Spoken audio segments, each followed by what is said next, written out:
Oi, Railane, tudo bom, querida?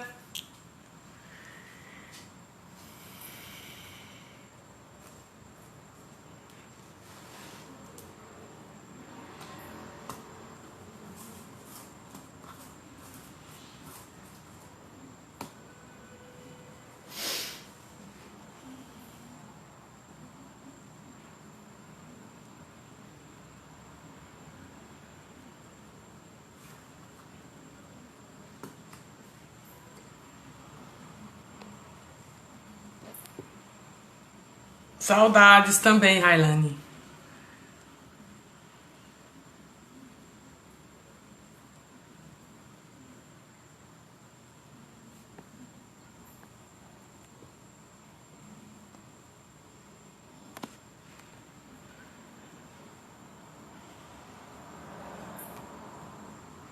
Temas atuais, né? Convidam a sociedade para participar dessa discussão.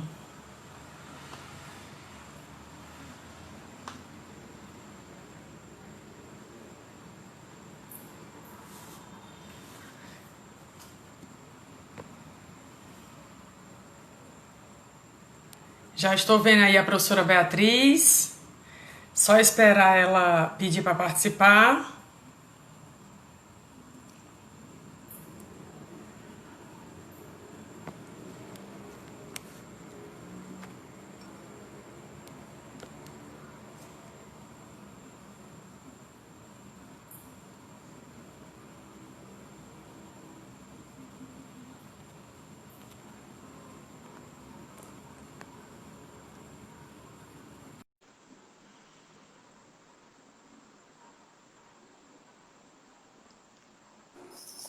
Oi, boa noite, tudo bom, Bia? Oi, Blaine, tudo bem? Como é que você E com tá? você, tudo bom? Vou te apresentar aqui. Boa Tudo noite a jóia. todos. Seja bem-vinda à live Diálogo Ambiental Constitucional Internacional. Então, hoje a nossa convidada é a professora Beatriz Rosa, professora da Unifor, advogada, e vai falar de um tema importantíssimo, que são as perspectivas do curso de Direito, a Advocacia 4.0 e as novas habilidades profissionais dessa carreira tão importante, né? Então, eu quero Algumas agradecer que você ideias. aceitou o convite para estar com a gente aqui hoje. Estou ligando aqui o meu outro equipamento para poder falar com vocês. Agradecer muito ao convite. Eu fico sempre muito lisonjeada quando a gente tem espaço para conversar um pouco sobre o que a gente tem pesquisado, o que nós temos vivenciado, né, na qualidade também de gestora. Então, é uma satisfação enorme, Blaine. Muito obrigada pela oportunidade. Ao grupo de pesquisa, estou vendo que vocês estão fazendo um trabalho muito significativo e eu espero contribuir, espero que seja um momento de muita interação, que a gente possa trocar aqui figurinhas, né, ideias sobre essa questão que envolve o ensino jurídico e o futuro das carreiras jurídicas, né? Mas eu vou ficar muito à vontade, eu quero que você também, né? Sim, com Você interage certeza. sempre, eu já Inclusive, acompanhei aqui algumas, então a ideia é essa. nós vamos ter diálogo em Fortaleza, viu? Outubro ou Ai, que novembro. ótimo, que bom. O 16º. Ai, que bom. Parabéns, gente, pelo projeto, pelo grupo. Fico muito contente que a gente tenha formado um grupo de pesquisadores tão sólido. É bem interessante o diálogo porque ele envolve as três áreas, né? E aí, constitucional é tudo, né? Inclusive, principalmente ensino jurídico. Inclusive, na tese, Blaine, uma questão assim que eu tive, obviamente, que buscar e trazer e fazer uma conexão do ensino jurídico, né, já que eu estava apresentando uma tese num programa de direito constitucional, era exatamente fazer essa ligação entre o ensino jurídico e o Estado democrático, né? Considerando, obviamente, que a nossa função enquanto advogados, né, é muito importante para a manutenção do Estado democrático, sobretudo nos dias atuais. Fiz também uma análise sobre a importância da formação de todos os membros que exercem carreiras jurídicas na, na, nas suas maiores configurações. Então, você tem todos os poderes, né? No executivo, no legislativo e no judiciário, muitas pessoas oriundas dos cursos de direito. Então, essa formação é uma formação que vai, obviamente, preparar pessoas, cidadãos, para exercer as suas funções dentro dessa perspectiva do Estado constitucional, né? Do Estado de Direito. Eu acho que é bem interessante quando a gente faz essa conexão. É necessária também, né? Porque interfere muito. Essa formação jurídica aí, como a pessoa vai exercer a profissão, tem total ligação. Não é só uma questão de formação técnica, né? A gente transcende ao modelo de formação técnica, muito importante que a gente consiga compreender o profissional do direito como uma pessoa que vai interagir com as diversas áreas, né? Não necessariamente a área jurídica em si, mas uma pessoa que consiga esse diálogo e consiga realmente transcender ao modelo que a gente vem há muito tempo, dialogando, considerando, falando sobre essa crise, né? O ensino jurídico, ele sempre tem sido alvo desde muito tempo, de críticas, exatamente porque durante muito tempo se voltou para a área exclusivamente técnica. Então, quando você observa esse olhar de que as pessoas que são graduadas em Direito exercem funções muito significativas na sociedade, a gente precisa entender qual é o impacto que a nossa profissão, ou que as profissões jurídicas acabam causando no todo, não é só no exercício da nossa profissão particular, digamos assim. E nós somos privilegiadas, né, Beatriz, com o projeto Cidadania Ativa, lá para trás, desde o ano 2001, o núcleo de mediação da Universidade de Fortaleza, muito antes do Código de Processo Civil de 2015 e da Lei de Mediação também de 2015. Então, somos privilegiadas por termos tido uma formação na universidade tão comprometida com o ensino no todo e o ensino jurídico, né? Sem dúvida, Blaine. A gente está numa instituição que nos dá esse respaldo enquanto professores, enquanto pesquisadores, os nossos alunos, os nossos egressos, eles têm uma formação diferenciada. Realmente, a gente sempre esteve na vanguarda.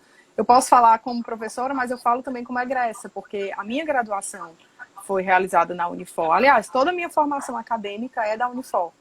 Então, eu posso falar com propriedade de causa de que essa formação, ela tá na vanguarda, ela sempre teve os gestores como todos, os professores, muito envolvidos com esse processo de formação, o que é muito importante e nos dá uma tranquilidade. Eu estou vendo aqui as considerações. Obrigada. Mas vamos lá, deixa eu falar um pouquinho para a gente das perspectivas do curso de Direito. Tá. Pessoal, eu sempre tento nesses encontros manter um nível de leveza bem alto.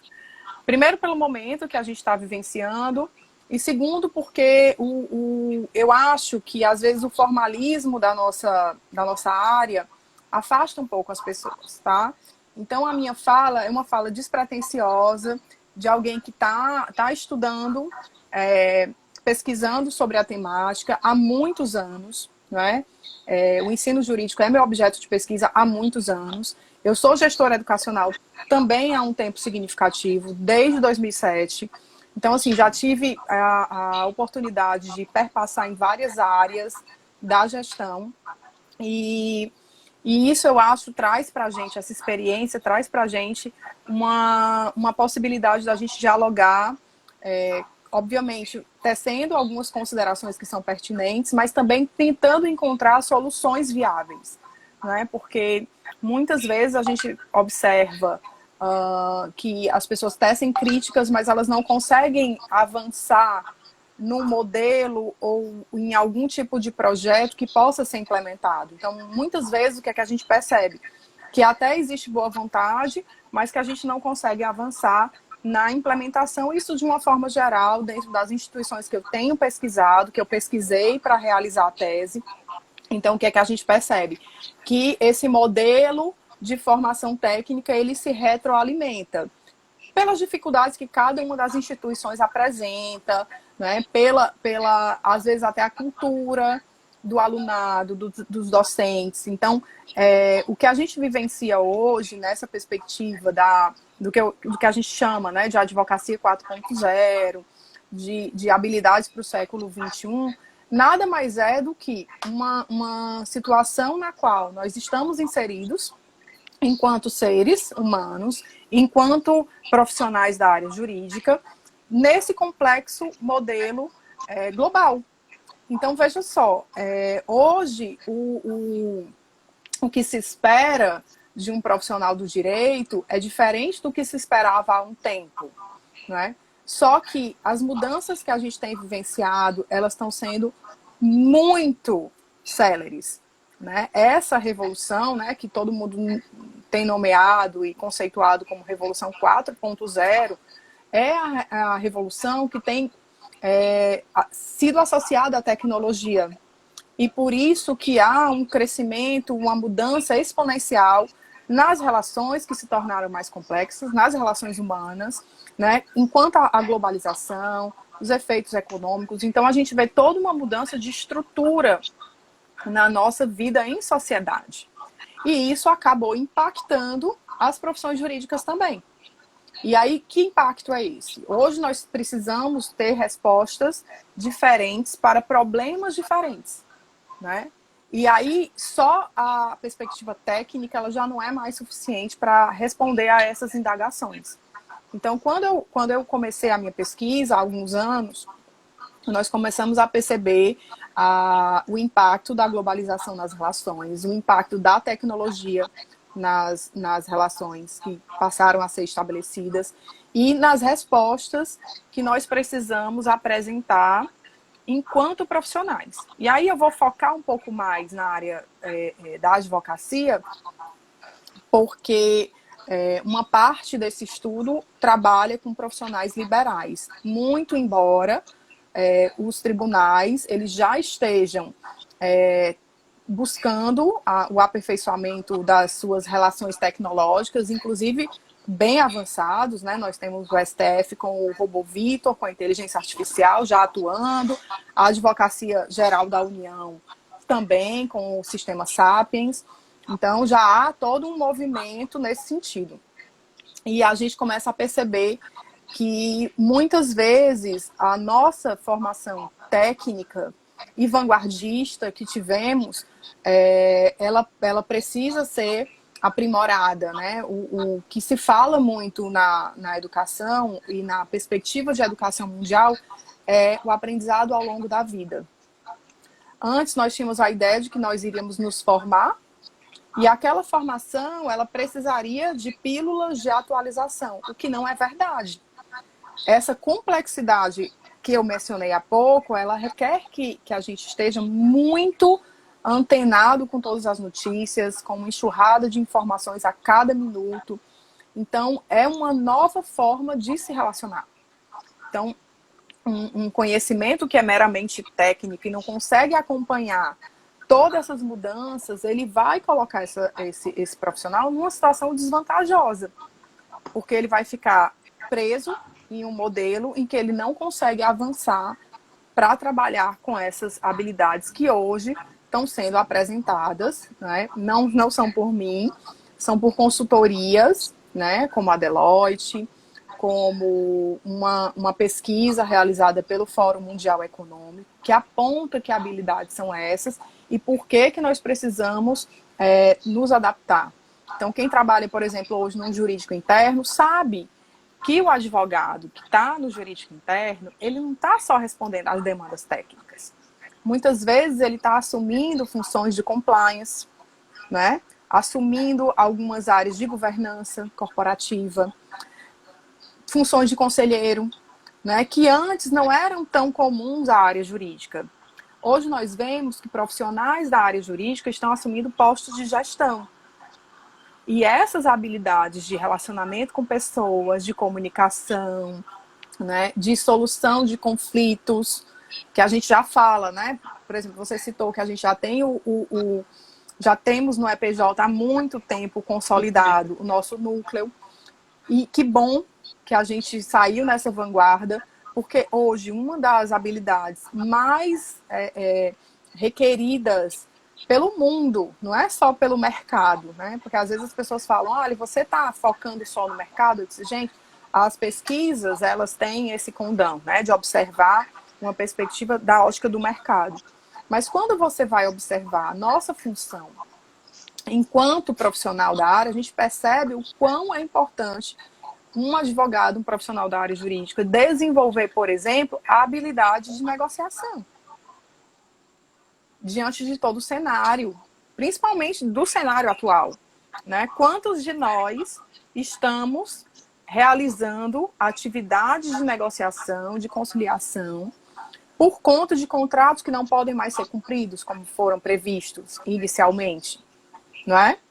Então, se a gente estava na semana passada, acho que a gente estava observando uma discussão com o pessoal lá da comissão de consumidor, em que eles estavam falando, olha, a gente está tendo um grande problema que decorre dos contratos educacionais, né?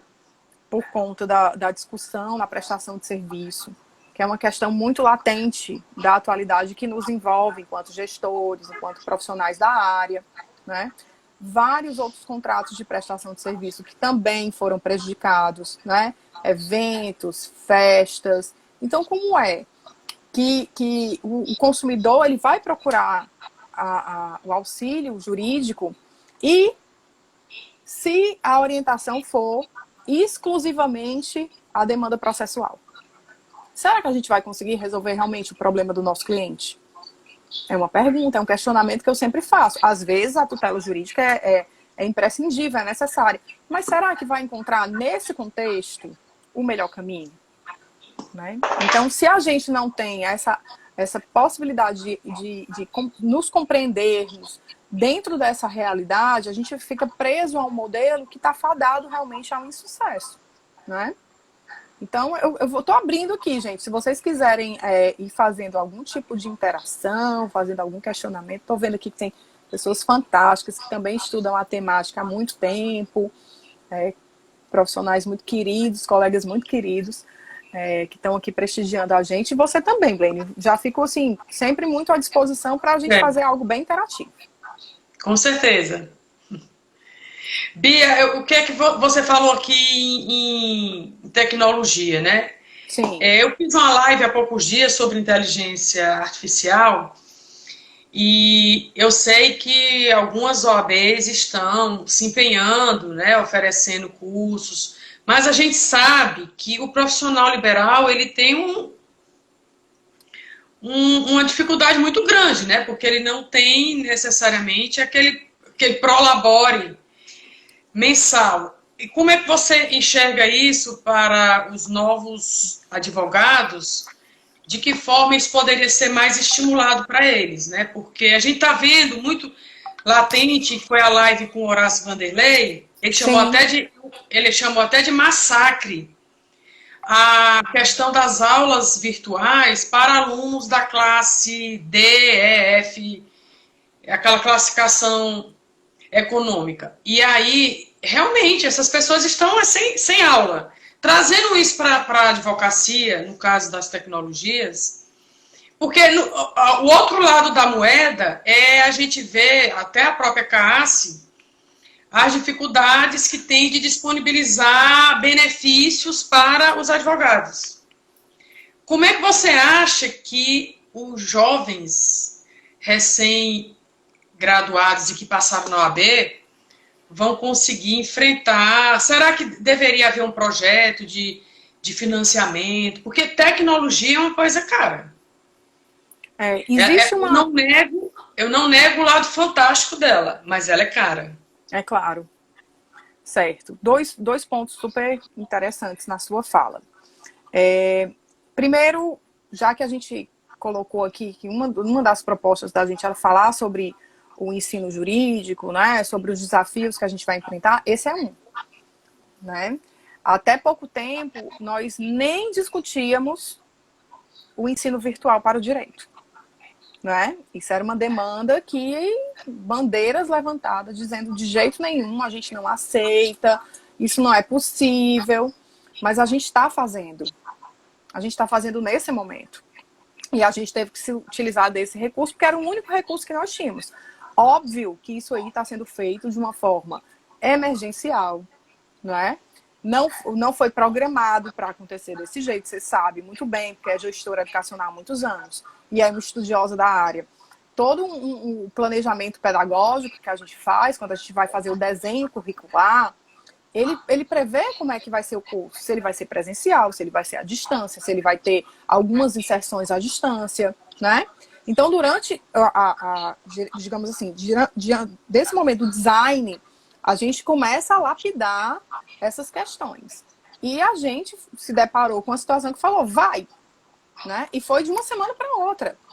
E ninguém estava preparado. Claro que algumas instituições um pouco mais avançadas do que outras, mas a maioria das instituições com as quais nós nos relacionamos, que eu me relaciono, que eu tenho pesquisado, não tinha essa vivência. Então, o que é que a gente fez? A gente virtualizou. Isso é AD? Não. É um instrumento. Né? O EAD é muito mais amplo, o EAD caiu no desgosto brasileiro porque ele foi utilizado de uma forma ruim, né? Mas quem estuda e se aprofunda no ensino à distância, na concepção desse ensino à distância, entender como é que ele é, existem algumas vantagens, né? Não estou defendendo aqui nada, não. Estou dizendo que, né, existem pontos positivos. Um deles é a flexibilidade. Rotina, né? Quebra-se a rotina. Quebra-se várias coisas. Eu acho que nós, que somos professores há muitos anos, nós ressignificamos o nosso papel. Então, ponto número 1, né? É uma situação que a gente não tem como voltar atrás. Já foi, né? Com todas as dificuldades. Com o professor tendo dificuldade, com o aluno tendo dificuldade, problema de conexão. A gente sabe, né, que tem aluno nosso que a gente não consegue assistir a aula inteira, fica caindo, fica subindo. A gente teve que tem até um meme falando, né, que a gente agora como é influenciador do ensino e nananã. Porque a gente ressignificou, a gente tem que ter uma estrutura, né? Uma luz, um cenário bonitinho que não pode chamar mais atenção do que você. Você sabe que tem que falar tanto tempo, tem que ter uma pausa, porque se você ficar falando, o aluno desliga que você vai embora, né? Geralmente as pessoas botam lá a fotinha e não interagem tanto, então você já tem que criar dinâmicas, ferramentas, instrumentos de aprendizagem. Então, assim, essa situação, ela nos tirou completamente da zona de conforto que a gente vivenciava. É óbvio que existem muitas críticas à situação. Claro, mas é o que temos para hoje. Isso aconteceu.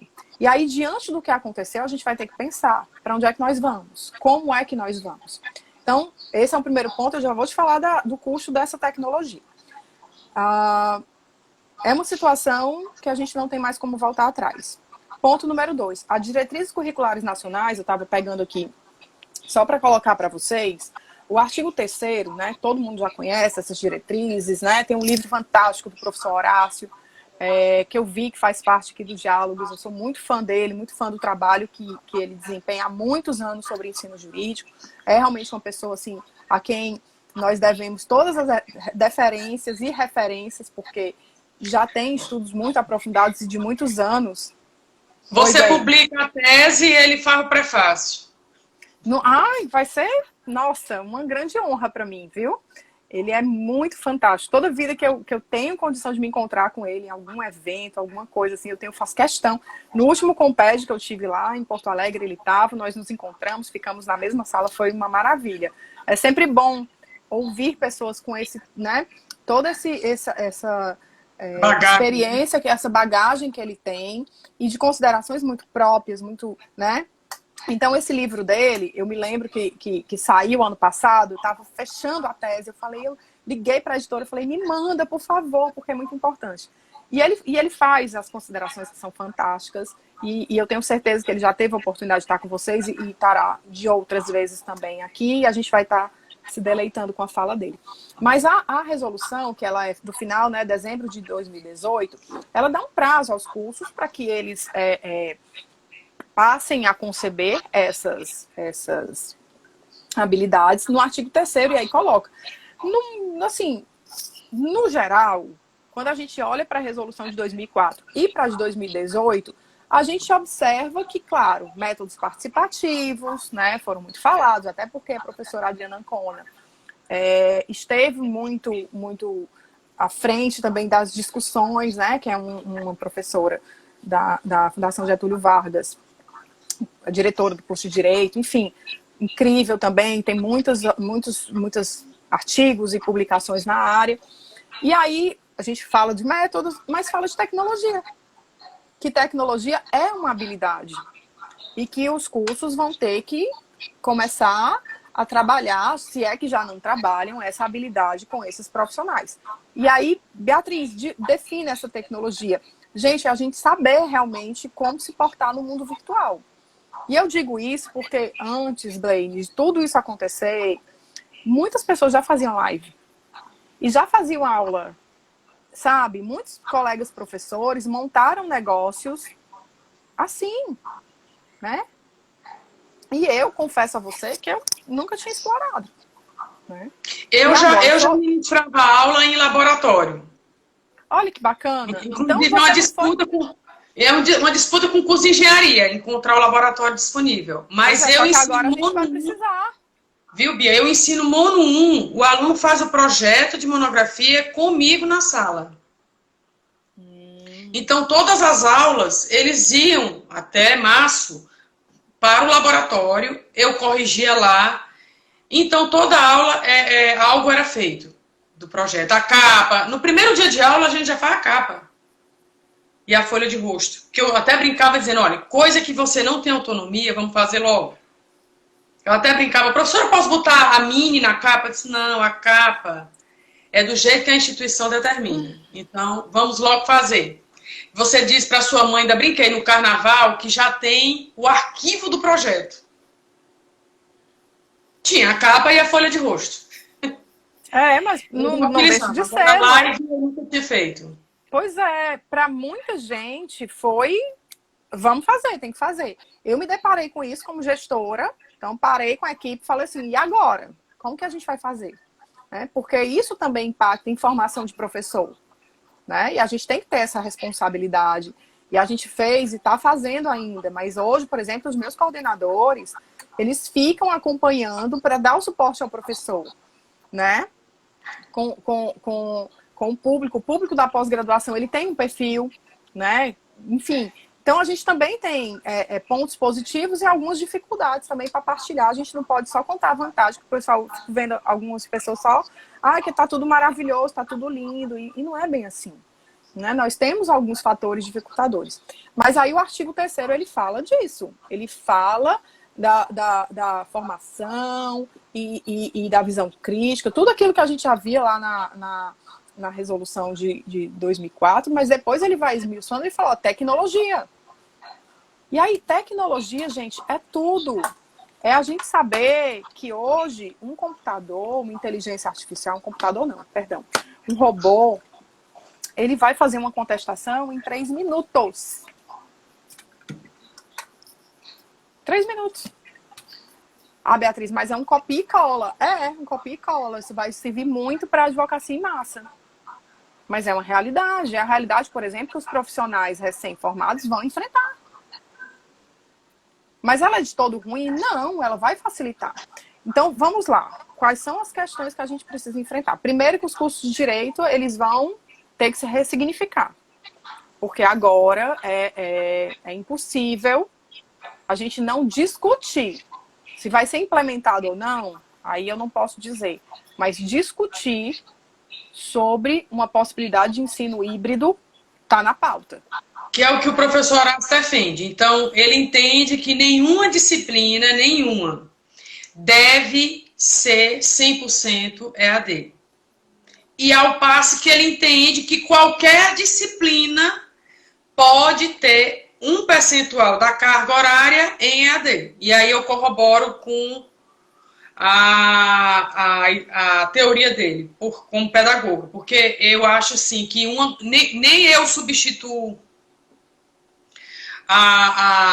digamos assim, a motivação para uma aula remota e nem a tecnologia consegue me substituir. Então, continua havendo a interação da sala de aula, mas uma disciplina de 4 créditos ou uma de 6, o aluno, a terceira aula seria remota.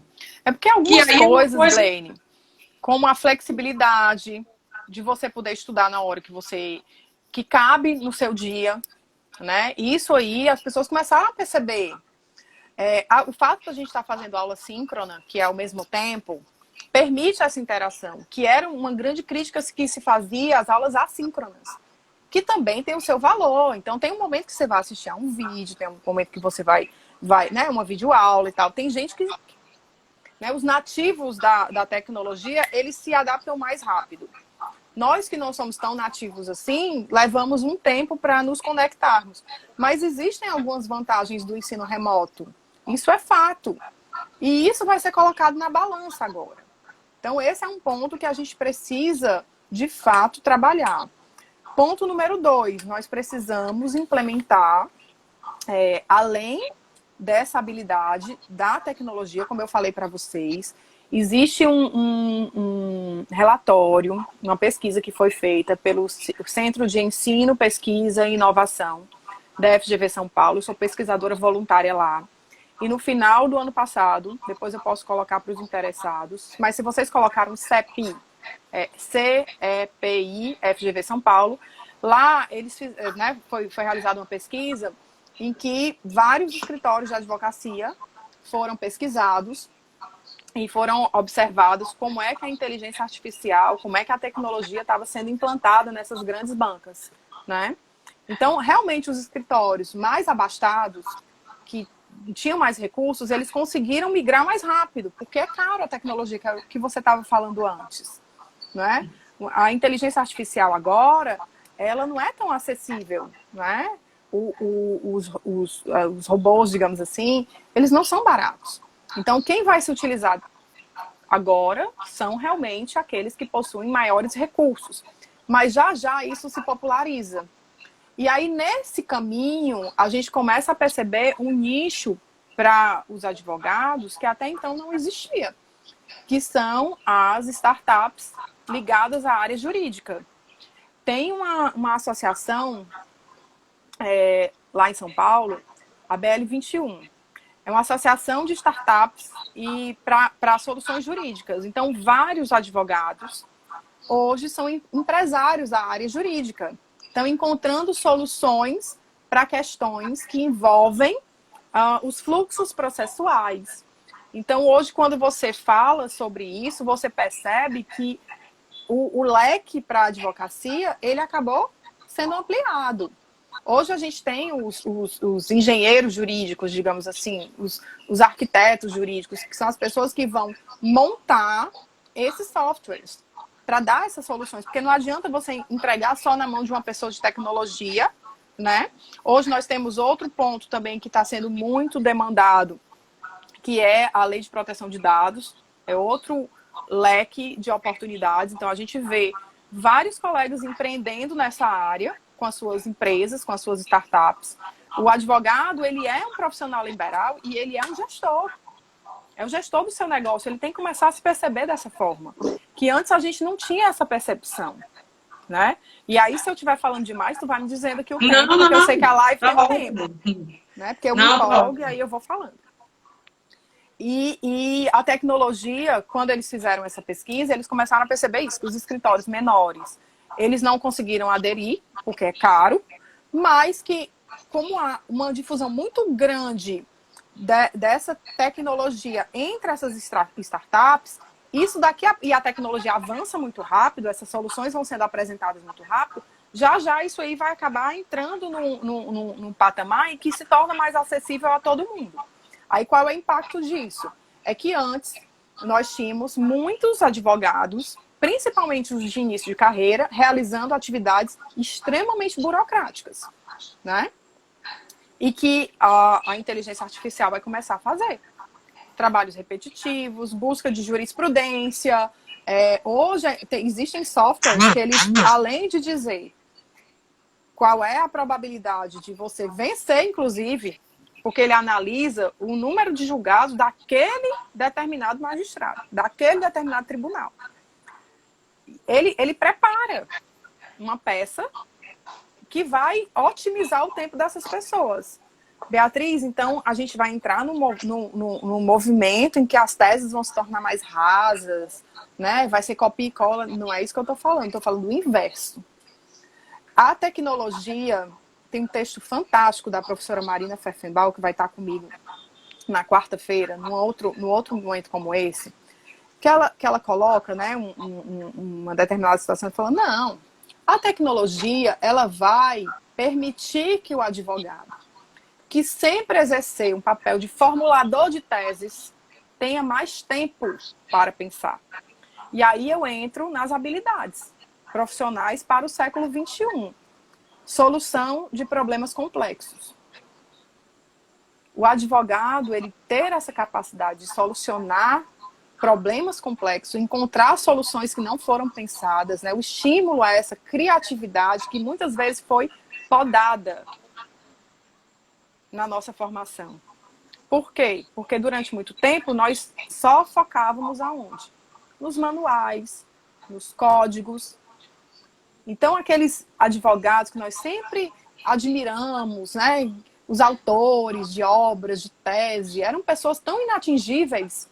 E hoje é o que se espera de você. Porque tem uma autora chamada Michele de Stefano, ela faz uma pirâmide. E ela diz que a base da pirâmide para o advogado, o conhecimento básico do advogado, é a formação técnica de excelência. Então, todo mundo tem que ter. Porque antes as pessoas falavam, ah, não, mas a minha formação técnica é melhor que a sua. Não, todo mundo tem acesso à informação. Independente de onde você esteve, onde você se formou, é claro que existem instituições que te dão um amparo substancial, né? E é por isso que nós falamos há pouco da nossa. Mas nós sabemos que existem outras instituições tão bem aparelhadas e trabalhando de uma forma muito séria também, né? E aí, chega num patamar que você está aqui, ó, no pé de igualdade do conhecimento técnico. Quando você começa a avançar nessas habilidades que os diferencia, aí você vai indo para o topo da pirâmide. E quem está no topo da pirâmide é a pessoa que vai se destacar no mercado. Então, solução de problema complexo, a parte da criatividade, o pensamento crítico, criticidade. Se você fizer uma análise histórica do curso de Direito, que formou no início a burocracia brasileira, que sempre esteve voltada para realmente as pessoas que movimentavam a administração, funções que ainda são super significativas no nosso estado. Por isso que eu fiz aquela consideração no começo. O que é que a gente pensa? A gente pensa que nós precisamos continuar sendo críticos. E para a gente ter criticidade, a gente precisa se aprofundar e precisa conhecer de uma forma muito robusta todo esse conhecimento que permeia a área jurídica e se conectar com outras áreas, porque a gente também não pode mais ficar alheio a outras áreas do conhecimento. Então, a gente tem que fazer essa conexão que a gente chama hoje de interdisciplinaridade, tá? Gestão de pessoas, muita gente fala assim, não, mas eu não sei gerir pessoas, tem que saber. Nem que seja para gerir você, sua secretária no escritório, e mais uns 4 estagiários, né? 2 estagiários que sejam. Você tem que saber, porque trabalhar com pessoas não é fácil. E num momento que a gente está completamente conectado, às vezes a gente percebe que as pessoas são muito individualistas. E a gente precisa ter um espírito muito mais colaborativo nos ambientes corporativos. A inteligência emocional, isso cabe para qualquer área, tá? Não se restringe só ao direito, não. Eu estou fazendo uma conexão com a área jurídica. Julgamento e tomada de decisão, isso cabe muito bem à nossa área. Lá, inclusive, na pós, a gente tem uma disciplina chamada Senso de Justiça e Tomada de Decisão. A gente ficou muito feliz, embasado por isso também, porque nós precisamos saber tomar a decisão e entender as consequências da nossa decisão, né? Subsidiar a tomada de decisão, refletir sobre isso. E muitas vezes nós sentimos essa necessidade e não vemos na hora que a gente vai contratar um advogado que está entrando agora no mercado. Por quê? Porque a formação dele não oportunizou o desenvolvimento dessa habilidade. A negociação, que eu já falei aqui, e a flexibilidade, a adaptabilidade, que é o que a gente está vivendo agora. Nós estamos desenvolvendo a capacidade de resiliência, Porque não tá mole, gente, para ninguém, não tá fácil. Nós temos altos e baixos, todos nós. A gente tem que praticar muita empatia, muita solidariedade. Professores e alunos, eu digo isso muito pro meu time, sabe? Ninguém sabe o que é que o outro está vivendo. Então agora é um momento realmente da gente praticar a empatia e o cuidado, o zelo com o que a gente faz com o outro. Porque esse momento é um momento de uma profunda reflexão de nós enquanto seres humanos. E essa adaptabilidade, essa flexibilidade cognitiva, às vezes era podada nos profissionais do direito. Né? Eu me lembro, às vezes, as pessoas falaram assim, mas o direito é muito na caixinha, né? Sai da caixinha. Usaram muito, né, esse termo durante um tempo. Mas o que é caixinha e o que é que está fora da caixinha? Depois eu fui entendendo e fui formulando o meu próprio pensamento, que era assim, eu entendi quando as pessoas falaram, é que às vezes você estava tão imerso naquele conhecimento técnico que você não conseguia fazer conexão com outras áreas. E aí, por exemplo, o fato de eu ser gestora hoje me dá um know-how de gestão que eu não teria vivenciado se eu não estivesse fazendo isso há muito tempo. E eu acho que isso é uma habilidade muito importante para os profissionais que vão se aventurar aí no mercado de trabalho nos próximos tempos. Eu vou passar a palavra para ti, porque se deixar eu ficar a noite inteira falando. Vocês já, na pós-Unifor, vocês já têm uma disciplina de inteligência artificial, o direito? Não, ainda não temos uma disciplina sobre inteligência artificial. Nós tivemos módulos para os alunos começarem Primeiro nós tivemos várias formações, né? A gente abre, porque assim, após a nossa estrutura é lato e educação continuada. Então, como a gente está muito interligado, o que é que a gente faz? Existem disciplinas que são seminários na pós-graduação, então a gente está sempre muito antenado com o que está acontecendo. Então, a gente fez uma formação em arquitetura de softwares, né? Em que a gente foi trabalhar tanto inteligência artificial como design de softwares jurídicos, que foi uma inovação e todo mundo falou super bem. Aí tivemos várias formações e temos agora disciplina já há algum tempo sobre lei de proteção de dados. Aí nós temos sempre em cada curso essa reflexão sobre o que está acontecendo, né?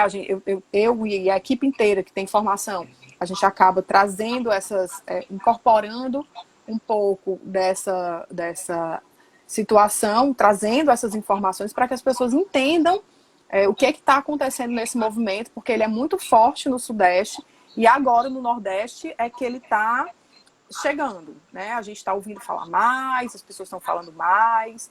Inclusive, eu vou começar uma pesquisa agora que é exatamente para observar como os escritórios jurídicos estão se utilizando da inteligência artificial no Nordeste, né? Que é bem diferente da situação do Sudeste, que a gente já tem mais ou menos mapeado. Porque na live que eu fiz com a Júlia Alexi, que é a advogada no Rio, eu fiz essa pergunta para ela. Se ela achava que é necessário incluir realmente nos cursos, eu vou até conversar isso depois com o Horácio, a opinião dele, uma disciplina de inteligência artificial no direito. Eu particularmente acho que sim, acho que inclusive já é tarde, e eu acho que o acho que o aluno tem que sair com essa formação, ele tem que entender que isso não é um caminho sem volta, e ele deve passar por uma disciplina, agora se ela vai ser de 2 créditos, de 4 créditos. E aí ela respondeu que achava que sim, mas coincidentemente alguém foi no canal do Diálogo, no YouTube, onde eu publico as lives, Sei. E disse, olha, inclusive nós fizemos esse pedido à reitoria há um mês atrás. Então, assim, coincidentemente, alguém acadêmico já está com essa visão de querer cursar uma disciplina dessa, né? Porque... com certeza. Lá a gente tem muito essa questão da flexibilidade curricular, né? Por isso que a gente tem o currículo, né? Que é o projeto pedagógico do curso, tarará, bem de forma mais ampla. Você sabe que a gente trabalha com as habilidades do século XXI como PDL, né? A gente chama Programa de Desenvolvimento de Líderes, que inclusive foi reconhecido pela ONU ano passado e tal, em que a gente trabalha algumas dessas habilidades, né, como gestão de conflitos, como design contratual, né, que é o legal design. a gente trabalha Centro de Justiça e Tomada de Decisão, que eu te falei, projetos e produtos inovadores para o direito, que é assim, de onde a gente extrai todos esses produtos que a gente sempre está noticiando, que é o impacto que a gente causa na sociedade. Será que eu vou me lembrar? É tanta coisa. E aí o que a gente faz? A gente coloca as técnicas e coloca os seminários. Então a gente vai sempre inserindo essas temáticas, que são temáticas extremamente atuais, para que os nossos alunos tenham essa oportunidade, entendeu? Mas a gente não colocou ainda a inteligência artificial como uma disciplina, né? Ela já aconteceu como disciplina seminário. Certo. Mas é ótimo, acho uma discussão importantíssima. E na sua opinião, dentro dessas habilidades desses profissionais, você acha que a pesquisa se encaixa? Como é que você vê? Eu, particularmente, tenho um pensamento próprio para o advogado. Eu sou advogada, mas exerço a docência. Mas eu só me vejo advogada. Se eu quiser advogar amanhã, a bagagem que eu vou ter é da minha pesquisa. Então, você acha que advogar de pesquisa deveria ser algo mais estimulado pela própria OAB ou lá na graduação? Qual é a tua opinião sobre isso? Porque eu imagino um ministro lendo uma doutrina minha.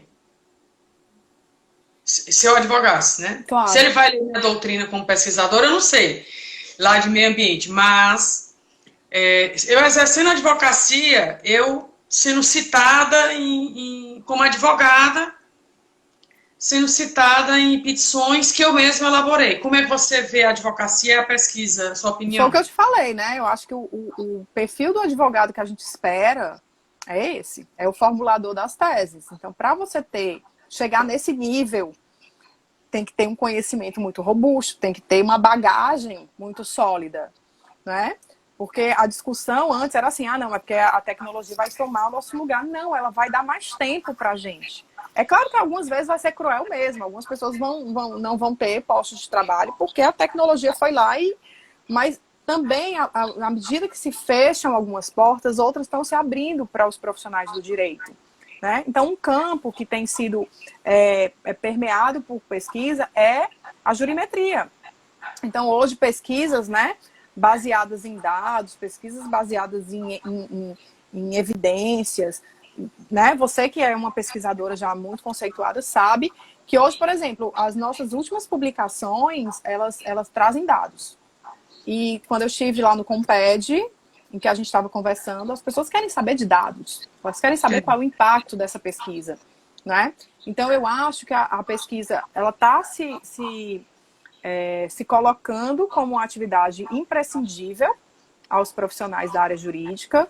Eu penso que isso certamente acaba se consolidando, né? Os programas de pós-graduação, eles trazem essa robustez, essa bagagem que é, né, muito relevante para os cursos de direito, e eu acredito que com essa pegada, né, do impacto, de a gente analisar dados, para a gente poder intervir, né? A pesquisa que a gente fazia há algum tempo, talvez ela precise ser ressignificada, mas uma opinião muito particular de uma pesquisadora, digamos assim, mais jovem, né? Mas que está analisando o cenário, que está participando de grandes eventos, que está vendo como é que as questões estão se colocando. Eu acredito que sim, que é um caminho muito importante para a gente perseguir. Tem uma pergunta aqui, já faz um tempinho, a pessoa pergunta se você poderia explicar... Eu não consigo ver todo mundo. O Manuel Andrade, ele pergunta como a inteligência artificial está sendo utilizada no judiciário, se você pode comentar. Oi, o Manuel, acho que é colega lá de Teresina, não é, Manuel? Deixa eu ver aqui. Acho que é. Eu tive uma alegria enorme de fazer um evento lá no... Ai, eu tô vendo tanta gente querida aqui, olha! Não vou falar os nomes porque eu fiz uma outra vez isso e depois eu fiquei chateada porque eu não pude mencionar todo mundo, mas obrigada, gente, todos vocês. Manuel, acho que você é você. A gente se conheceu lá nesse evento. Ui, socorro. Voltei. Voltou. Como está sendo utilizado, por exemplo, o Vitor, né, no STF, já está sendo utilizado, o robô Vitor. Se vocês procurarem, ele já está assim, implementado, já caminhando bastante. Eu estava, inclusive, conversando com um colega professor semana passada. Ele estava me falando de algumas questões quando o recurso está subindo, né? Porque o Vitor, ele está, me parece que em teste, mas está sendo utilizado. E aí eu tenho que avançar nessa conversa com esse meu colega para entender até que ponto está havendo ou não uma análise prévia feita pelo robô. Mas eu vou me certificar e vou passar para vocês, mas já está em funcionamento. Na live que eu falei, que eu fiz com a Júlia, ela comentou, né? STF já usa, STJ, sim. AGU. A AGU Sapiens, que eu gosto sempre de citar o Sapiens, é incrível, tá, gente? O Sapiens, ele foi desenvolvido por procuradores. Porque, o Vitor, ele foi desenvolvido junto com a Universidade de Brasília, com a UNB. Né? O UNB é de Brasília, né? O UNB, Universidade. E aí é muito legal, porque você está vendo pessoas da área jurídica com pessoas de outras áreas, né? Que envolvem a tecnologia, desenvolvendo esse tipo de inteligência artificial. Né? Então, quando o Sapiens, gente, ele já faz há um tempão, não é de agora. O Sapiens, ele entrega a peça processual, ele diz qual é a probabilidade daquele recurso dar certo ou não. É incrível a atuação. E eu acho que isso aí vai só ter uma crescente na utilização. Bia, então eu quero agradecer, antes que o Instagram encerre aqui, e dizer que eu coloco o diálogo ambiental constitucional internacional à disposição para que os alunos da pós, né, pós-Unifor, sejam agregados desse evento de pesquisa. A gente teve que cancelar, seria em Madrid e Teramo, na Itália, agora em maio. E a Europa vai ficar para abril de 2021, mas aí no Brasil vai ser Fortaleza, outubro ou novembro de 2020. Então, assim que a gente tiver a certeza, né, de que eventos poderão voltar a acontecer na capital, a gente vai fazer a divulgação, mas estamos já recebendo artigos na plataforma.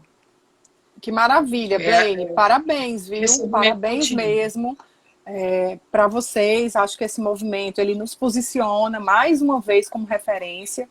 Né? Parabéns a você também por capitanear também esse movimento. Muito obrigada pelo convite. Eu espero ter contribuído um pouco. A tese, né? Qualquer coisa, ela já está em encaminhamento. Já ela sai.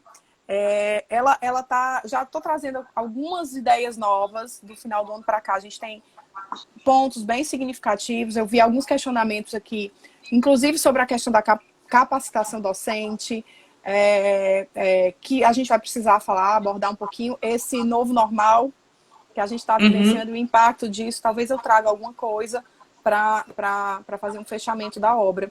Queria muito agradecer a quem assistiu a gente. Eu espero ter contribuído. Me coloco completamente à disposição. Para mim é sempre um grande prazer. Espero ter atingido ao nosso objetivo. E me colocar realmente à disposição sempre. Viu? Obrigada a todos que se fizeram presente. Obrigada a todos também, os espectadores. E estamos aqui. O diálogo está à disposição. Um beijo, Bia. Tchau, gente. Boa noite. Tchau.